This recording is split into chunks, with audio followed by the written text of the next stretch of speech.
आपके हाथ की बनी हुई चाय पीकर मजा आ जाता है। लेकिन मोदी जी एक बात बताओ, आपकी चाय में ऐसी क्या बात होती है जो इतनी अच्छी लगती है? योगी जी तुम तो ऐसे अनजान बन रहे हो जैसे तुम्हें कुछ पता ही नहीं है। देखो जब से मैंने ये चाय की दुकान खोली है तब से मैंने बकरी के दूध की ही चाय बनाई है, इसीलिए चाय का टेस्ट अच्छा होता है। क्योंकि मैं बकरी के ही दूध की चाय बनाता हूँ, भैंस के दूध की चाय बिल्कुल भी नहीं बनाता हूँ। राहुल तुम बहुत देर लगाते हो अपनी बकरी को यहाँ पे लाने में। चलो जल्दी जल्दी बकरी से दूध निकालो, चाय बनाने के लिए दूध भी खत्म हो गया। मोदी जी बेफालतू की तो बात किया मत करा करो। एक तो ये बकरी आपकी चाय की दुकान पर आने के लिए काफी नखरे करती है, बड़ा मुश्किल से आती है, और मैं घर से बकरी का दूध निकाल के लाता हूँ आपके पास तो आप लेते नहीं हो, कहते हो मेरे सामने ही बकरी का दूध निकाल के दो। राहुल तुम भी बेफालतू की बात मत किया करो। तुम जब भी बकरी का दूध घर से लाती हो बिल्कुल पतला दूध होता है, और जब मेरे सामने यहाँ पे बकरी का दूध निकालते हो तो बिल्कुल गाढ़ा दूध होता है। अभी देखो तुम्हारे सामने ही योगी जी मेरी चाय की तारीफ ही कर रहे थे। यही दूध अगर तुम घर से बकरी का निकाल के लाए होते तो पानी मिला के लाए होते और चाय में इतना मजा होता नहीं। मेरे यहाँ पर बहुत बहुत दूर से लोग चाय पीने के लिए आते हैं। अगर मैं इस बकरी के दूध के खरे पैसे देता हूँ तो खरा दूध भी तो लूंगा, मतलब प्योर दूध लूंगा मैं। मोदी जी आपको बहम लगता है बेफालतू का, मैं घर से कोई पानी मिला के लाता हूँ दूध में, और खरा पैसा क्या अलग से मुझे पैसे दे रहे हो? अलग से दे नहीं रहा हूँ पैसे। बकरी का दूध गांव में सब लोग 100 रुपए लीटर बेच रहे हैं और मैं तुम्हारी बकरी का दूध 150 रुपए लीटर लेता हूँ। मोदी जी वाकई में आप प्योर दूध की चाय बनाते हो। अरे भैंस की दूध की चाय तो सभी लोग बेचते हैं, लेकिन बकरी के दूध की चाय बहुत ही कम लोग बेचते हैं। अखिलेश बहुत कम लोग नहीं बेचते हैं, मैं ही बकरी के दूध की चाय बेचता हूँ, क्योंकि बकरी का दूध मिलना बड़ा मुश्किल होता है। सब लोग बकरी के दूध की चाय बनाकर नहीं बेच सकते। अब देख रहे हो मैं राहुल से बकरी को अपनी दुकान पे ही बुलवा के दूध निकलवाता हूँ, प्योर दूध मिलता है, चाय अच्छी होती है। मोदी जी चाय अच्छी होती है तो चाय भी तो आप एक कप 50 रुपए की बेचते हो, बेहिसाब महंगी चाय बेचते हो। लेकिन क्या करें, चाय तुम्हारी अच्छी है इसीलिए पीना पड़ता है। भाई आ जाओ, चले आओ भालू का नाच देखने के लिए चले आओ। आज ऐसे ऐसे खेल देखने को मिलेंगे जिससे कि तुम सब लोग दंग रह जाओगे। तुम्हारे गांव में आ गया मदारी भालू को लेके। मोदी जी बहुत टाइम बाद लौटे अपने भालू को लेके। 3 साल पहले आप हमारे गांव में इस भालू को लेके आए थे। उस टाइम ये भालू बच्चा था, अच्छी तरीके से नाच नहीं दिखा पाया था, लेकिन अब तो सही नाच लेता होगा। राहुल 3 साल से मेरे भालू ने कोई झक थोड़ी मारी है। 3 साल पहले जब मैं आपके गांव में इस भालू को लेके आया था तो ये भालू नया था, इतना अच्छा नाच जानता नहीं था।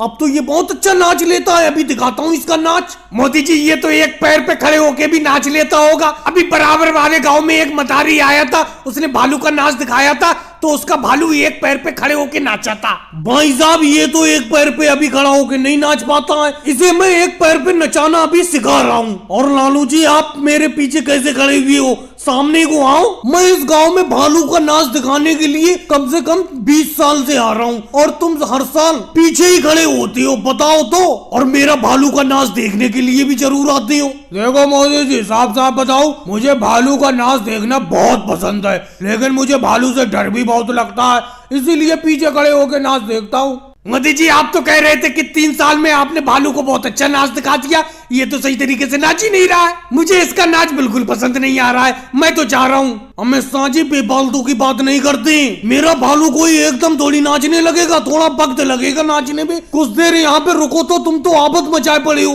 मोदी जी कितनी देर रुके यहाँ पे, हमें तो खेत पे काम करने के लिए जाना है, आपको और कोई काम थोड़ी है। आप तो इस भालू को लेके दूसरे गांव में निकल जाओगे, हमें तो अपनी खेती बाड़ी भी देखना है। भाई साहब आपको खेती बाड़ी देखने के लिए मैं मना करा हुआ हूँ, अभी जाना चाहते हो अभी चले जाओ, ये तो भालू का खेल है, तुम जाओगे दूसरे लोग देखने के लिए आ जाएंगे। मोदी जी आप इस भालू को खिलाते क्या हो, मेरा मतलब ये क्या खाता है? बहन मायावती जी आप भी बेफालतू के सवाल करती हो, ये शहद बहुत शौक से खाता है, पूछ लो मोदी जी से, शहद का खाने का बहुत शौकीन है ये। नहीं मनोहर लाल खट्टर जी, ये आलू की सब्जी भी बहुत अच्छी तरीके से खाता है। अरे भाई लोगों तुम यहाँ पे भालू का नाच देखने के लिए आए हो या इसका खाना पता करने के लिए आए हो? आराम से नाच देखो। आ जाओ भाई आ जाओ, गांव में जल्दी जल्दी चले आओ, बंदर बंदरिया का खेल और नाच देखने के लिए। योगी जी ये बात मुझे बिल्कुल अच्छी नहीं लगी, बिल्कुल भी अच्छी नहीं लग रही है। मैंने आपसे 1 महीना पहले से कह रखा है कि गाँव में अगर मोदी जी जब भी बंदर बंदरिया का खेल दिखाने के लिए आए तो मुझे जरूर फोन कर देना। लेकिन तुम तो आराम से खड़े होकर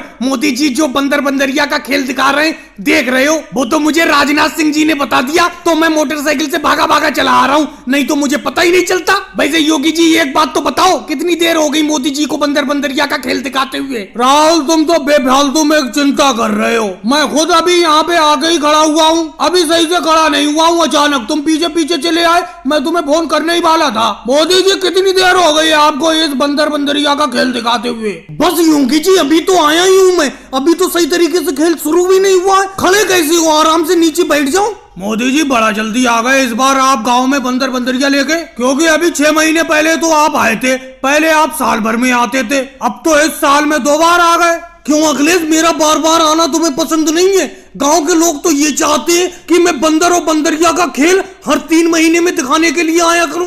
मोदी जी एक बात बताना, इसमें बंदर कौन सा है और बंदरिया कौन सी है? जिसकी रस्सी मेरे हाथ में है ये बंदरिया है, और वो अलग को बैठा हुआ है वो बंदर है, जिसके शरीर पर काले काले धब्बे पड़े हुए हैं। मोदी जी आपने बंदरिया की रस्सी तो पकड़ रखी है और बंदर की रस्सी को छोड़ दिया है, दोनों की रस्सी पकड़ के रखो, हमें बड़ा डर लगता है बंदर बंदरिया से। लालू जी जिससे डरने की बात है उसकी रस्सी मैंने पकड़ रखी है, मेरा मतलब बंदरिया थोड़ी खतरनाक है, ये किसी को भी काटने के लिए डट जाती है, इसीलिए इसकी रस्सी पकड़े पड़ा हूं मैं।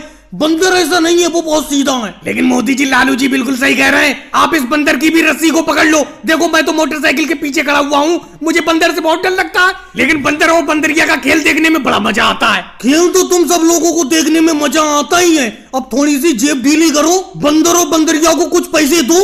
मोदी जी बंदर बंदरिया को तो पैसे हम दे देंगे, लेकिन कम से कम खेल तो पूरा दिखाओ। जी सुबह से एक बैंगन भी बिक जाता तो दिल को सुकून मिल जाता, लेकिन एक बैंगन भी कोई खरीदने वाला नहीं आया है, पता नहीं लोगों ने बैंगन खाना बंद कर दिए। राहुल तुम्हारे तो बैंगन फिर भी अच्छे नहीं है, मेरे तो इतने बढ़िया बढ़िया बैंगन है, लेकिन फिर भी कोई खरीदने के लिए नहीं आ रहा, पता नहीं क्या दिक्कत है। राहुल तुम सही कह रहे हो, कई लोगों ने बैंगन खाना तो बंद नहीं कर दिया, मुझे लगता है बैंगन का काम छोड़कर परमल बेचना शुरू करूंगा अब मैं, जैसे अखिलेश परमल बेच रहा है। अरे योगी जी परमल भी कहाँ बिक रहे हैं, सुबह से बैठा पड़ा हूँ, 1 किलो परमल नहीं बिके। अरे योगी जी वो देखो मोदी जी आ रहे हैं, आपकी तरफ आ रहे हैं, आपकी तरफ। अरे ये तो राहुल की तरफ बढ़ गए। राहुल ये बैंगन क्या रेट बेच रहे हो? बैंगन खाने का मन है आज, 1 किलो बैंगन खरीद कर ले जाऊंगा। मोदी जी सुबह से एक बैंगन तो बिका नहीं है, तुम मेरे पहले ग्राहक हो, जिस रेट में भी ले जाना चाहते हो ले जाओ बैंगन को। तो राहुल फ्री में दे दो, 1 किलो बैंगन फ्री में दे दो। अरे मोदी जी मैंने ये कहा किसी रेट में भी ले जाना चाहते हो ले जाओ,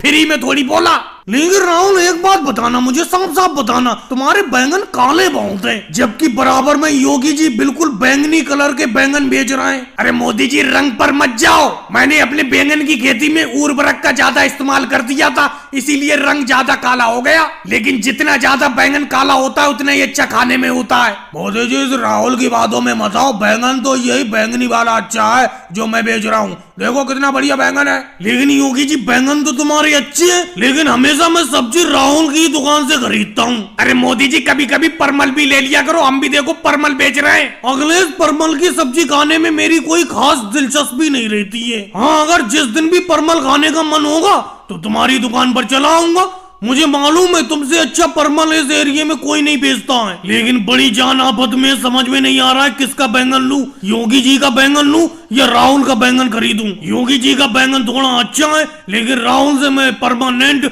सब्जी खरीदता हूँ, इसीलिए वो दाम भी कम लगाता है। ऐसा करता हूँ बैंगन आज खाऊंगा ही नहीं, अखिलेश परमल दे दो, आज परमल ही खा लेता हूँ तुम्हारी दुकान से, दे दो।